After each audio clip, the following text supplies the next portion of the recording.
Assalamualaikum, halo teman-teman semua. Baiklah, di sini saya sedang belajar C++.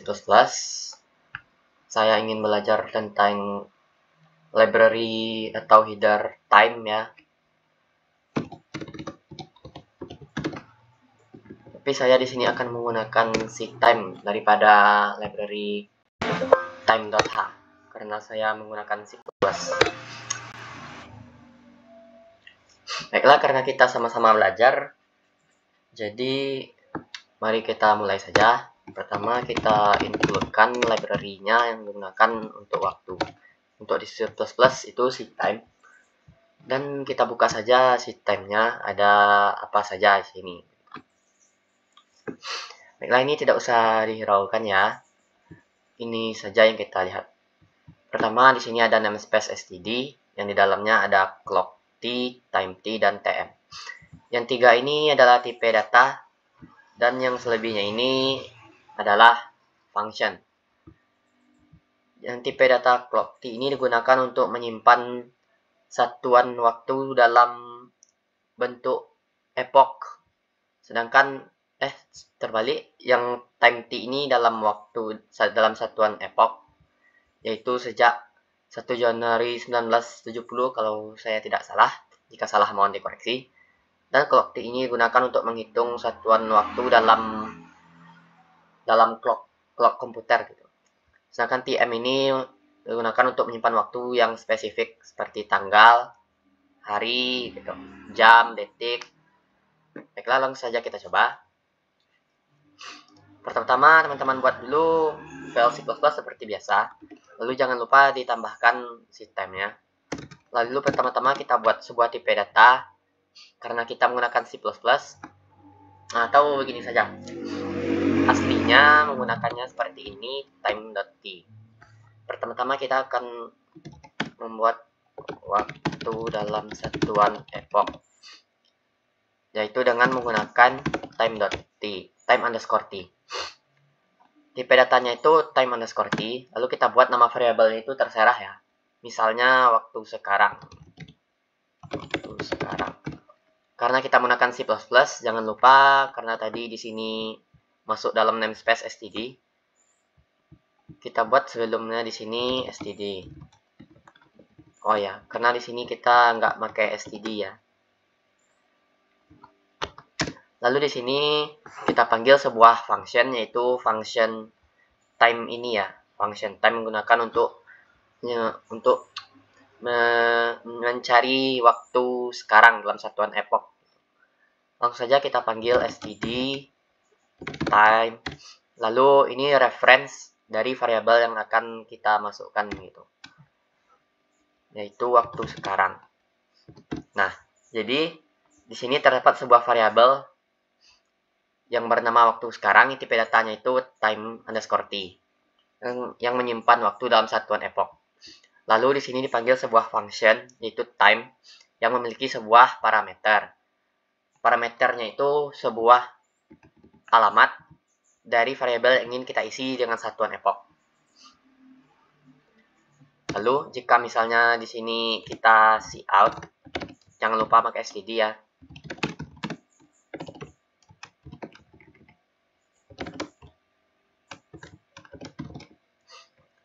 Lalu di sini kita cout waktu sekarang.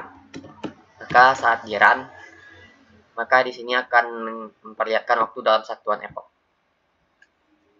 Baiklah, sekarang yang kedua.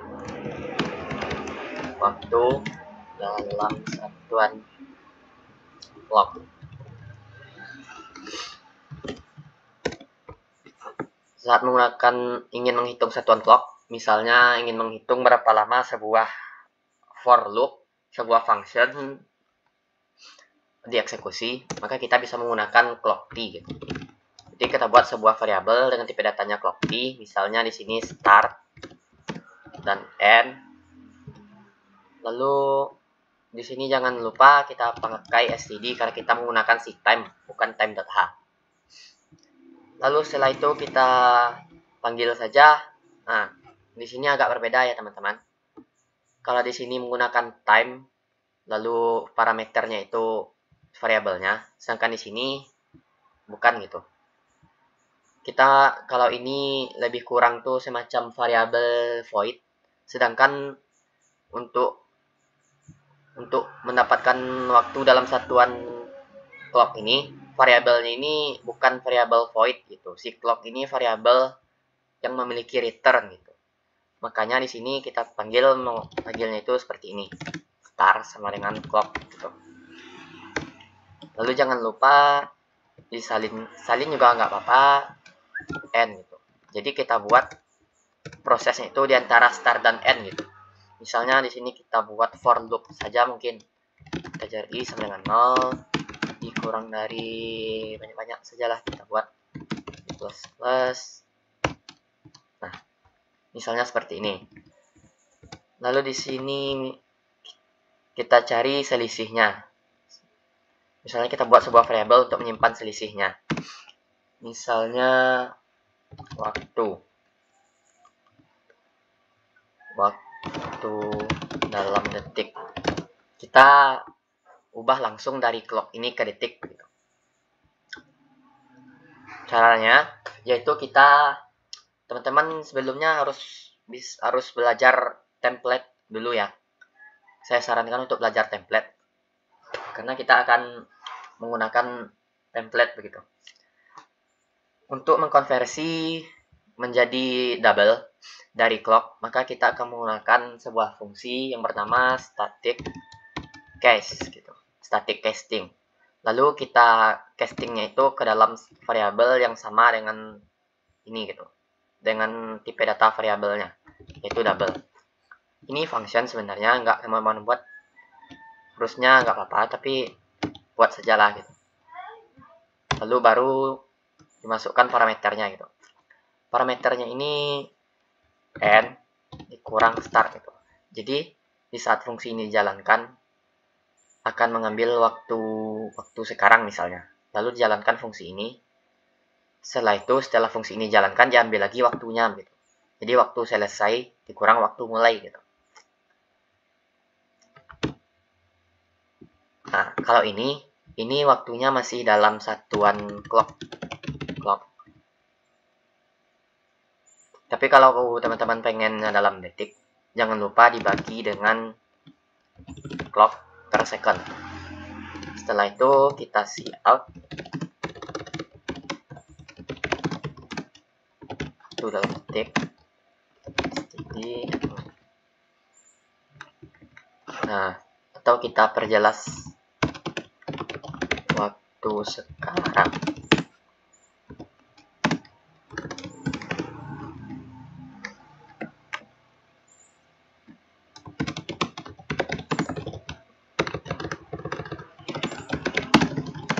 Itu dalam detik.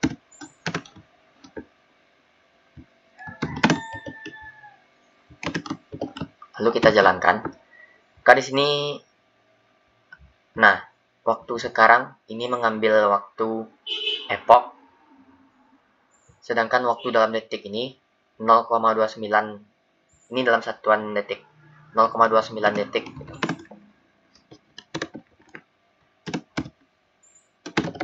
Nah, kita ulang lagi saja runnya. Nah, di sini waktu dalam satuan detik yaitu 0,028 detik. Jadi si for ini dieksekusi dalam waktu 0,028 detik. Terus bagaimana misalnya kita tidak pakai clock per second ini? Jadi ini masih dalam clock gitu. Nah, tidak mau gitu. Kenapa tidak mau? Karena kalau dalam clock pakai clock T.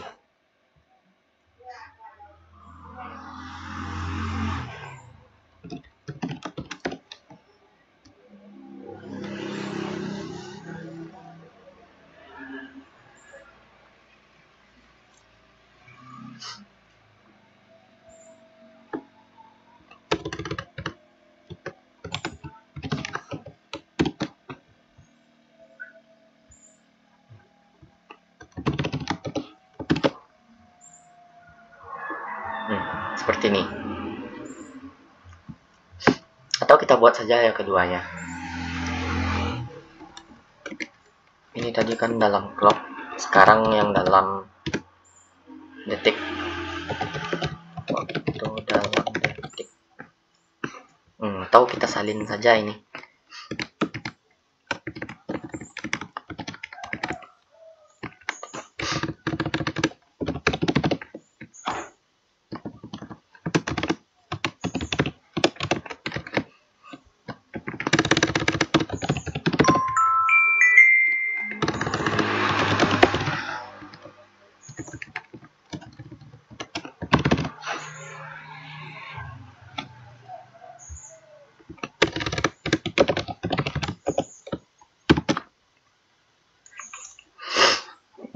Nggak rapi, kita hapus saja lalu kita compile ulang. Nah, ini waktu sekarang ini adalah dalam time t, yaitu dalam satuan epoch. Lalu yang waktu dalam clock ini dalam satuan clock CPU komputer gitu. Makanya kita menggunakan sini sebuah variabel, yaitu waktu dalam clock dengan tipe datanya clock. Lalu di sini kita tampilkan dalam satuan clock, sedangkan jika kita ingin menampilkan dalam satuan detik, kita bagi dengan clock per second. Lalu 28 clock itu adalah 0,028 detik. Lalu yang terakhir TM ini.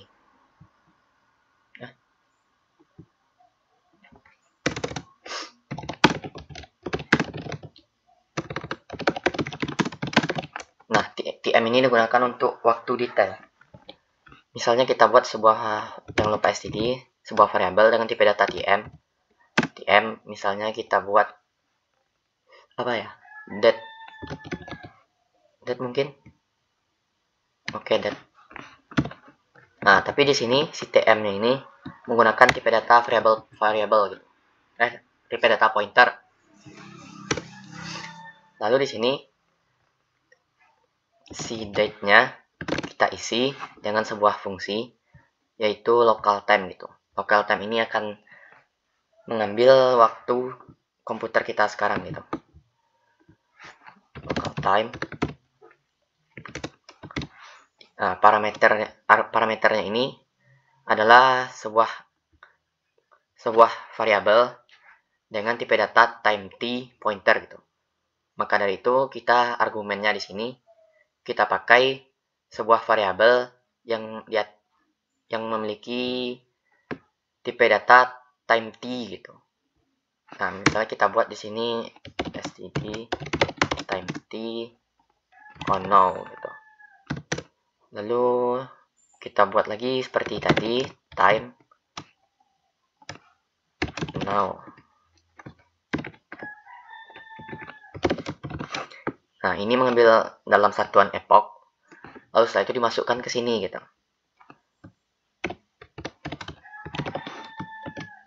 Nah, jadi waktu dalam satuan epoch tadi dikonversi ke local time, lalu dimasukkan ke dalam variabel date. Lalu kita cout.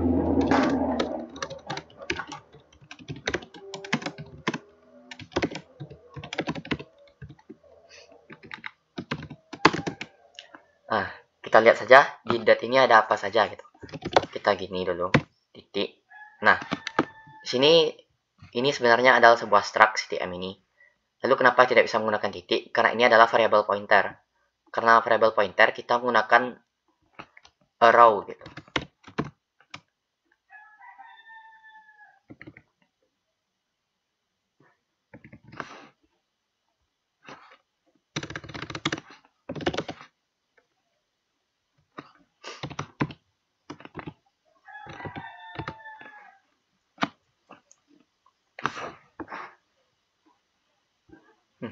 Kenapa?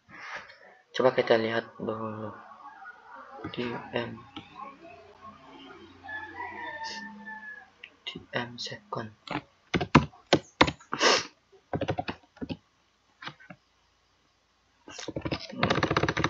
Misalnya hour.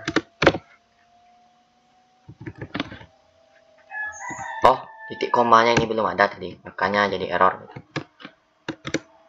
Nah, ini sebenarnya kalau teman-teman pakai titik, lalu kita pilih salah satu, maka akan berubah menjadi row. Karena jika kita menggunakan struct dengan pointer, maka untuk memanggil yang ada di dalamnya itu harus menggunakan row. Mau teman-teman buat pakai titik, saat di enter akan menjadi row gitu. Nah,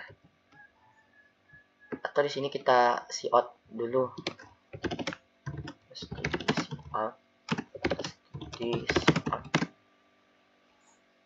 Kok cout and len.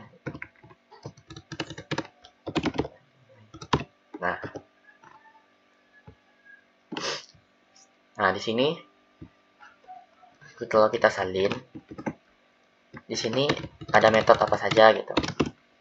Nah, ada jam, ada bulan, titik, tahun gitu. Atau kita mulai dari tahun misalnya. TN year. Lalu di sini tahun, bulan, misalnya ini tanggal. Kalau tanggal itu pakai yang MD gitu. MD ini akan mengambil tanggal dari 1 sampai 31 gitu. Sedangkan Simon ini mengambil bulan Januari sampai Desember. Cuman dalam tipe data integer, tahun, bulan, hari, oh ya jam, menit. Nah, atau kita buat seperti ini saja. Sekarang tanggal,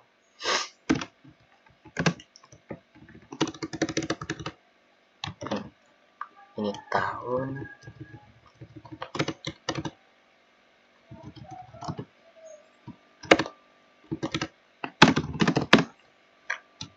sekarang tanggal,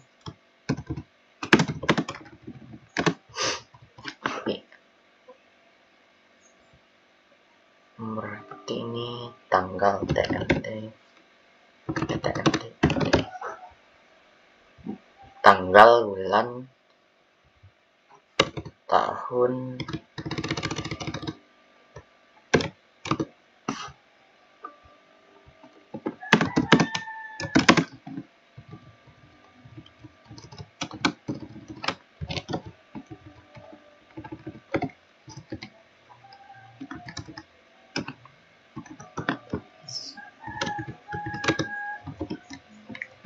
sekarang jam,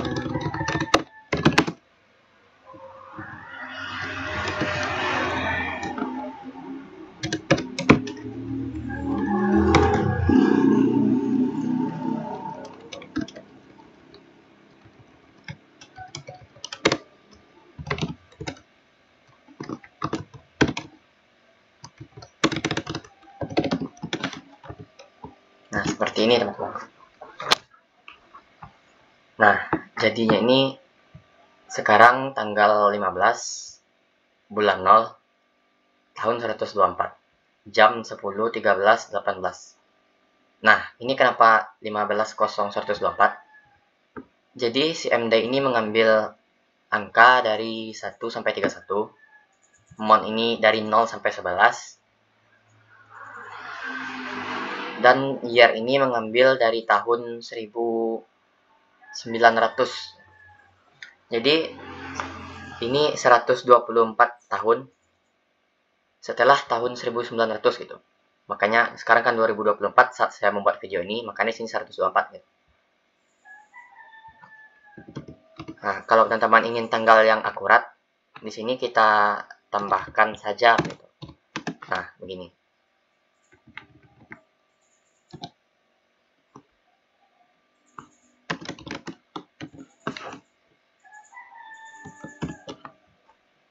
Kita compile lagi. Nah, sudah benar sekarang tanggalnya. Oke teman-teman, mungkin sekian video yang bisa saya sampaikan. Dan jika ada yang masih kebingungan, ya saya sebenarnya juga bingung, tapi silahkan bertanya. Saya akan menjawab sesuai dengan pengetahuan saya. Sekian video kali ini, terima kasih.